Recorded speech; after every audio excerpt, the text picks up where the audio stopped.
Can Republicans really pull off a massive upset in a deeply blue state? Tonight, we're diving into a pivotal moment in Oregon politics where a former state house leader has just secured the Republican nomination for governor, setting the stage for a high-stakes battle to flip a mansion that's been blue for nearly 4 decades.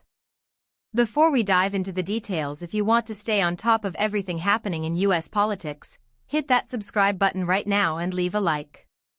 It really helps this channel grow and keeps us delivering the critical analysis you need. So, who is Christine Drazan, and why is she the GOP's best hope to break a 40-year drought?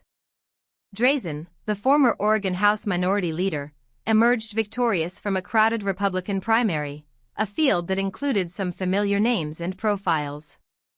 Among them was Chris Dudley, a former NBA star for the Portland Trail Blazers, who was making a second run for the governor's office. He campaigned as an outsider, notably with backing from prominent Oregon business figures like Nike co-founder Phil Knight. Also in the mix were State Rep. Ed Diehl, who focused on lowering taxes and reducing state spending, and Marion County Commissioner Danielle Bethel, who emphasized issues like homelessness, public safety, and government accountability. Drazan herself isn't a newcomer to the political arena, and importantly, she's no stranger to challenging the incumbent. Her profile was significantly raised by her close loss to current Democratic Governor Tina Kotek in 2022. This wasn't just any loss, it was a tight race that demonstrated her potential and built her a statewide recognition that few other Republicans could match. Now, having won the primary, she's set to face Governor Kotek again in November. The Republican strategy in Oregon is clear. They believe the persistent issues plaguing the state are now so severe that they could create an opening for a Republican victory, even in a reliably blue state.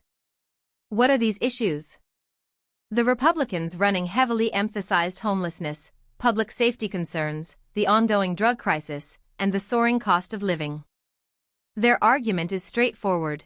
Democratic leadership in Salem, the state capital, and particularly in major cities like Portland, has failed to effectively address these pressing problems.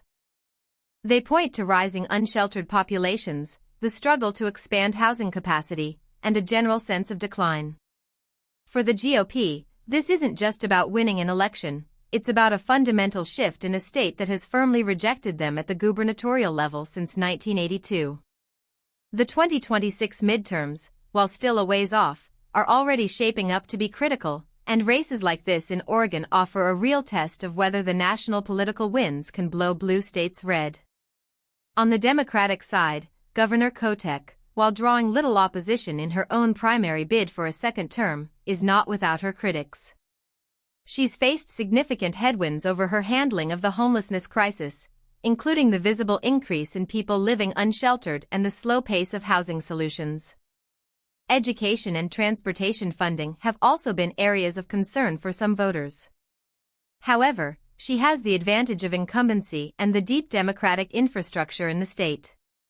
The dynamics of this race are fascinating. Can Drazan, a seasoned legislator with recent high-level campaign experience, capitalize on voter dissatisfaction? Can Chris Dudley's outsider appeal, backed by significant business support, siphon enough votes to make a difference? Or will the established Democratic brand and Kotek's incumbency prove too strong to overcome?